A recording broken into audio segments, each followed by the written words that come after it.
Kadang-kadang untuk menyenangkan hati Tuhan bukan dari perbuatanmu. Untuk menyenangkan hati Tuhan, kita perlu berhenti dari jadwal kesibukan kita dan belajar untuk mengucap syukur. Karena inilah yang membuat hati Tuhan bersuka cita.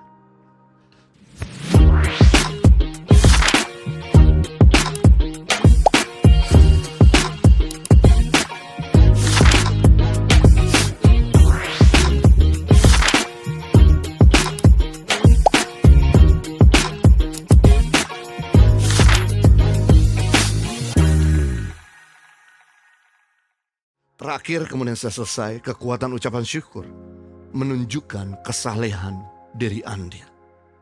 Menunjukkan kesalehan kita. Dalam tradisi Yahudi, bersyukur adalah salah satu ciri kesalehan. Kenapa? Karena bangsa Yahudi belajar dari nenek moyang mereka, di mana selama 40 tahun nenek moyang mereka selalu bersungut-sungut, tidak mendapatkan apa-apa, dan mengekspos kebodohannya sendiri.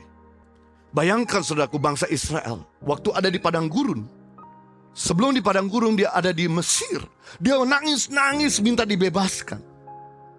Dia berdoa minta dibebaskan. Dan kemudian Tuhan menjawab doanya. Dia dibebaskan dari perbudakan di Mesir. Dan ketika di padang gurun, harusnya dia bersyukur, berterima kasih bahwa Tuhan sudah menjawab doa mereka. Melainkan pada waktu di padang gurun mereka bersungut-sungut. Dikasih mujizat, laut dibelah, begitu nggak ketemu air yang bisa diminum, bersungut-sungut. Begitu kelaparan, bersungut-sungut. Begitu kepanasan, bersungut-sungut. Begitu makan makanan itu terus bersungut-sungut. Tuhan berpikir, kalau gue bawa mereka semua masuk tanah perjanjian, nanti ketemu musuh yang lebih buas, menghadapi tantangan lebih besar, pasti mereka ngomel-ngomel. Lebih baik mereka selesai di padang gurun, dan saya buat generasi yang baru untuk masuk tanah perjanjian. Bapak ibu saudara, orang Yahudi belajar dari nenek moyang mereka bahwa ternyata orang yang selalu bersungut-sungut sedang mengekspos kebodohannya di hadapan manusia dan di hadapan Tuhan. Amsal pasal 4 ayat 23, ayat terakhir. Jagalah hatimu dengan segala kewaspadaan, karena dari situlah terpancar kehidupan. Sama-sama katakan 3, 2, 1. Jagalah hatimu dengan segala kewaspadaan, karena dari situlah terpancar kehidupan. Kenapa hati perlu dijaga? Karena kalau hati kita nggak dijaga, maka akan mengekspos perkataan dan perbuatan yang bodoh. Dan waktu hatimu dijaga, akan mengekspos perkataan dan perbuatanmu yang bijak.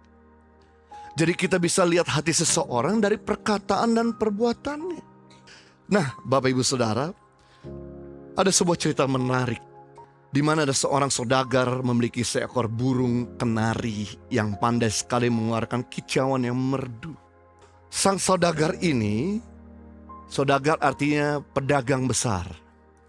Pedagang yang jual volume barang-barangnya yang cukup besar. Itu saudagar. Saudagar ini juga memiliki selain burung kenari, anjing, kucing, dan juga ayam. Anjing, kucing, dan ayam ini iri sama burung kenari. Karena burung kenari ini selalu dekat dengan tuannya bukan pada waktu dia happy-happy saja. Tapi waktu dalam keadaan tidak happy, burung kenari ini suka bernyanyi buat tuannya.